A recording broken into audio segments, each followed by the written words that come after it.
सांगली जिल्ह्याच्या खानापूर विटा तालुक्यामध्ये जिल्हा परिषद आणि पंचायत समितीच्या निवडणुकीत शिवसेना शिंदे गटाने ऐतिहासिक कामगिरी नोंदवली आहे।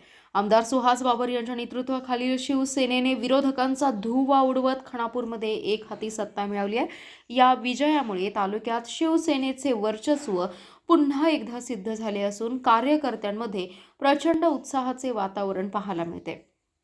खानापूर तालुक्यातील जिल्हा परिषदेच्या सर्व 4 जागांवर आणि पंचायत समितीच्या सर्व 8 जागांवर शिवसेना शिंदे गटाच्या उमेदवारांनी दणदणीत विजय मिळवलाय। विशेष म्हणजे नागेवाडी जिल्हा परिषद गटातून आमदार सुहास बाबर यांच्या वहिनी डॉक्टर शीतल बाबर यांनी मोठ्या मताधिक्याने विजय संपादन केला। या विजयाने तालुक्यात बाबर गटाची पकड किती मजबूत आहे हे अधोरेखित केले। भाजपला या निवडणुकीत व्हाईट वॉश मिळाल्यानंतर आमदार सुहास बाबर यांनी विटा शहरात शड्डू ठोकून विजयाचा जल्लोष केला। आपल्या विजयाबद्दल बोलताना त्यांनी हा विजय सर्वसामान्य जनतेचा आणि कार्यकर्त्यांच्या कष्टाचा असल्याचं सांगितलं। विरोधकांनी कितीही युती केली तरी खानापूरच्या मातीतील जनता शिवसेनेच्या पाठीशी ठाम उभी आहे असंही त्यांनी यावेळी नमूद केले। खानापूरमधील या एकतर्फी निकालामुळे सांगली जिल्ह्याच्या राजकारणात सुहास बाबर यांचं वजन वाढले। नमस्ते। मला तुम्हाला सर्वप्रथम सांगायचं आहे, लेंगरे गट म्हणजे भाऊंचाच बालेकिल्ला। परत एकदा लेंगरे गटाने सिद्ध करून दाखवलेलं आहे की या निवडणुकीत सुद्धा हे भाऊंचाच बालेकिल्ला आहे। आणि तुम्हाला या ठिकाणी मला आवर्जून सांगायचं आहे, या ठिकाणी लेंगरे गटामध्ये धनशक्ती विरुद्ध जनशक्तीची लढाई झाली आणि मला वाटते ही लढाई आपण जिंकलेली आहे। लोकांनी धनशक्तीला धुडकून लावलेलं आहे।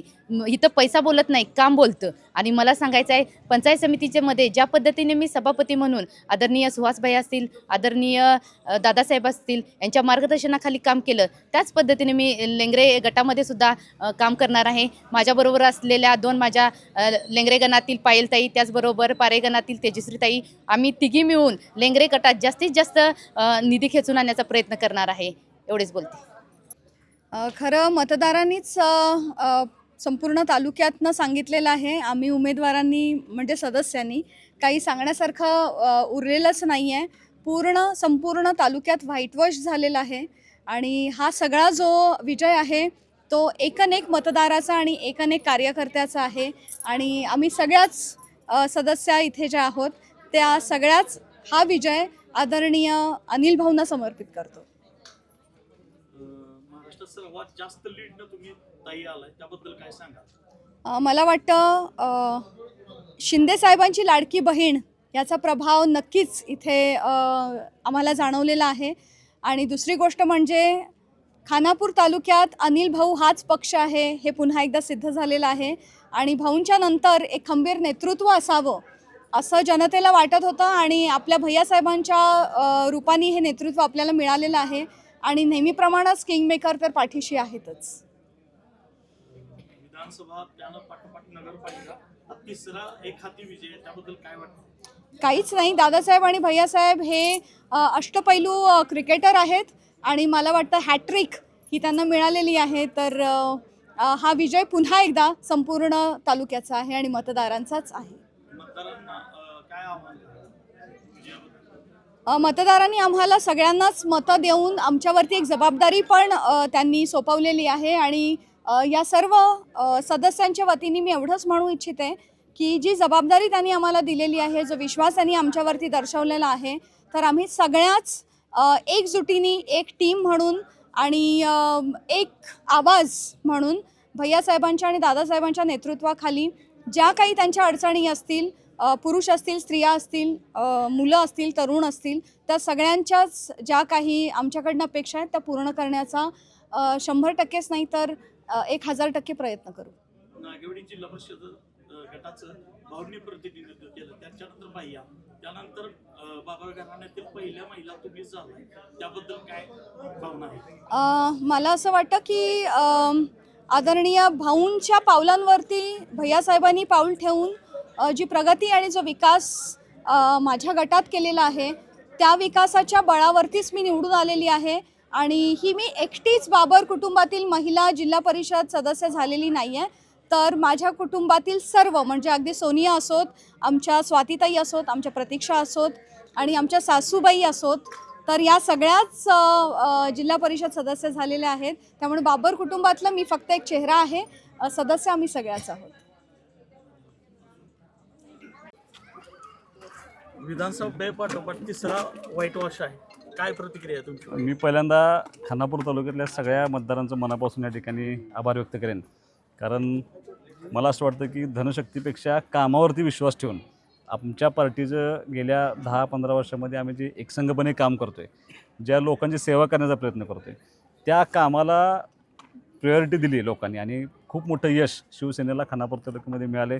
मी तमाम सगळ्या लोकांचं मनापासून या ठिकाणी आभार मानेन आणि त्यांचं सगळ्यांचं अभिनंदन करेन. आणि मला असं वाटतं की तिसरं यश याच्यापेक्षा सुद्धा विधानसभेच्या यशानंतर काम करत गेलो आपण आणि माझ्यावरती लोकांचा खूप मोठा विश्वास बसला. म्हणजे मी मुद्दाम तुम्हाला सांगतो, मी आमदार म्हणून वागत नाही या मतदारसंघात, मी प्रत्येक घरातला सदस्य म्हणून वागण्याचा प्रयत्न करत असतो.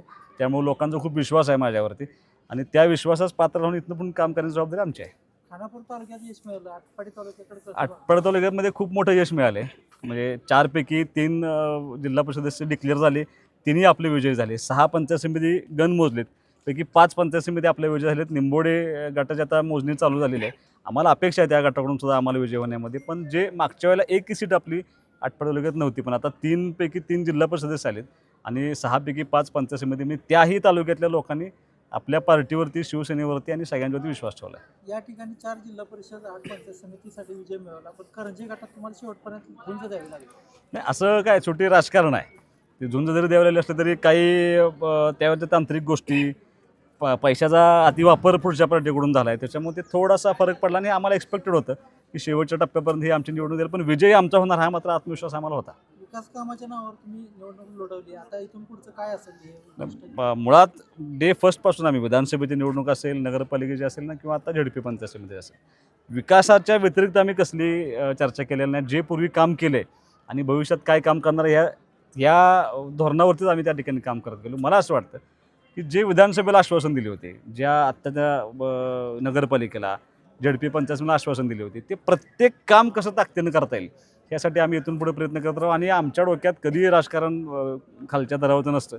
आम्ही विकास कामाची भूमिका घेऊन इथून पुढे काम करू. विरोधकांनी तुमच्या मुख्यमंत्र्यावर टीका केली, याचं सोशल मीडियावर जास्त त्यांनी चर्चा केली. मला असं वाटतं की त्यांनी त्याची पार्श्वभूमी समजून घ्यायला पाहिजे ती, पण तो राजकारणाचा डाव असतो. त्या सभेमध्ये अनिल भाऊंच्यावरती खूप खालच्या थराला जाऊन टीका झाली होती आणि त्याचं उत्तर देत असताना ज्यांनी टीका केली होती त्यांच्यावरती मी खालच्या थरात बोललो होतो किंवा एकेरी उल्लेख केला होता. CM साहेबांचा त्या ठिकाणी मी तसा उल्लेख केला नव्हता, पण तसं तरी निवडणूक जिंकता येते का बघण्यासाठी विरोधकांनी ते थोडं हाईप केलं आणि मला असं वाटतं की माझा आरोप आज आहे की पेड सगळ्या न्यूज करायचा प्रयत्न केला त्यांनी आणि त्याच्यामुळं त्याला हाईप मिळालं, पण लोकांनी ते स्वीकारलं नाही. लोकांना माझा स्वभाव, माझे संस्कार हे लोक मला खूप जवळून बघतात, त्यामुळे लोकांना त्याच्यावरती विश्वास बसला नाही. उलट त्याचं उत्तर लोकांनी ह्या निकालाच्या माध्यमातून दिले. संपूर्ण सांगली जिल्ह्यातून निंबवडे जिल्हा परिषद गटावर लक्ष आहे, काय वाटतं तुम्हाला? अजून निकाल त्याचा आलेला नाही. आता काही मिनिटामध्ये अपेक्षित आहे निकाल. आम्हाला अशी अपेक्षा आहे की ज्या पद्धतीनं सगळ्यात दोन्ही तालुक्याचा निकाल लागला आहे त्याच पद्धतीनं निंबोडे गटाचा पण निकाल लागला अशी मला अपेक्षित आहे. भाऊंच्या पश्चात तिसऱ्या निवडणुकीत तुमचं नेतृत्व सिद्ध झालंय, त्या निमित्तानं काय भावना आहेत तुमच्या? मला असं वाटतं की भाऊ गेल्यानंतर विधानसभेची निवडणूक झाली, त्याच्यामध्ये प्रचंड मोठं यश 78,000 मताचं मताधिक्य मला मिळालं. विरोधकांनी फक्त अनिल भाऊंची सहानुभूतीवर निवडून आला असं प्रचार करण्याचा प्रयत्न केला. मी सहानुभूती होती असं नाकारणारा कार्यकर्ता नाहीच आहे, पण मी काय नौखा नव्हतो. मी जिल्हा परिषद पंचायत समितीला 10 वर्ष काम केलेलं कार्यकर्ता आहे. ते कामसुद्धा मला त्या ठिकाणी उपयोग पडलं आणि त्याच्यानंतर नगरपालिकेच्या निवडणुकीमध्ये सहानुभूती नव्हती. त्यावेळेला आमच्या सगळ्या लोकांनी केलेलं कष्ट, कार्यकर्त्यांचं कष्ट आणि लोकांचा विश्वास याच्यावरती माझ्या नेतृत्वावर शिक्कामोर्तब करण्याचा प्रयत्न शहरातल्या लोकांनी केला आणि ग्रामीण भागाची माझी नाळ अत्यंत जवळची आहे. मी 10 वर्ष यांच्याबरोबर काम केलं सगळ्या लोकांचं, त्यामुळे त्यांनी माझ्यावरती तेवढाच विश्वास आजही ठेवला आणि ते यश मला मिळालं. बाबर पॅटर्न जिल्ह्यात सक्सेस ठरतोय असं वाटतंय? नाही, हा पॅटर्न जिल्ह्याचा किंवा बाबर पॅटर्न असं नाही. हे यश सुहास बाबरचं एकट्याचं नाही, हे यश कार्यकर्त्यांचं आहे, हे यश पार्टीचं आहे. परत तुम्ही समजून घ्या, पुढच्या पार्टीनं फक्त पैसा घेऊन आले. आमची पार्टी इतकी प्रचंड मोठी आहे, इतकं स्ट्रॉंग काम आहे पार्टीचं. आमच्या रात्रंदिवस आमचे लोक काम करतात, त्या कार्यकर्त्यांचं हे यश आहे. हे काय बाबर पॅटर्न माझं एकट्याचं यश नाही आहे. विरोधकांचा सुप्रसाद झाला, कसं पाहताय? मी असं कधी म्हणत नाही, मी कधी कुणाला कमी लेखत नाही, पण सुपडा साफ झाला याला.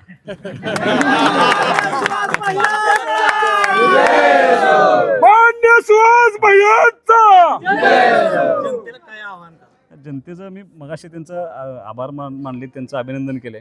जनतेला आव्हान एवढंच आहे की आता सगळं शांततेत निवडणूक पार पडली, इथून थोडंसं शांततेत व्हावे आणि कामाच्या प्रत्येक शब्दाला आम्ही सगळे एकत्रितपणे जबाबदार आहोत. तुम्हाला जे शब्द दिले होते, किंबहुना ह्या मतदारसंघामध्ये जो विकास त्यांना अपेक्षित आहे ती करण्याची जबाबदारी माझी आहे, ती मी 100% पूर्ण करेन. हुकुमशाही आणि गुंडशाहीचा आरोप करते तर त्याला काय होतं? त्या गुंडशाहीचा हुकुमशाहीचा त्यांच्याकडे आहे, ते मोडून काढले लोकांनी. हे समजून घ्या. आटपाडी तालुक्यामध्ये अतिरेक झाला होता या निवडणुकीच्या प्रचारामध्ये.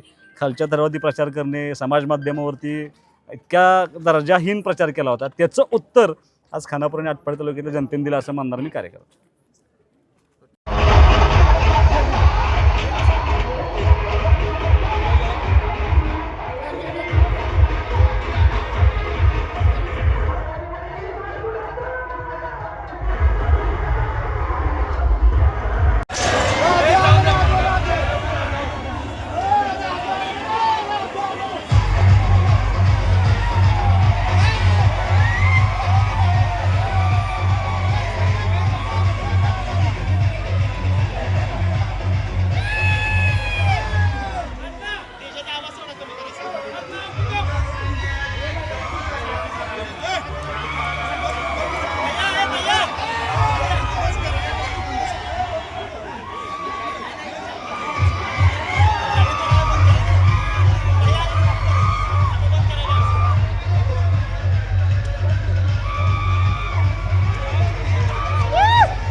आला का पुढं?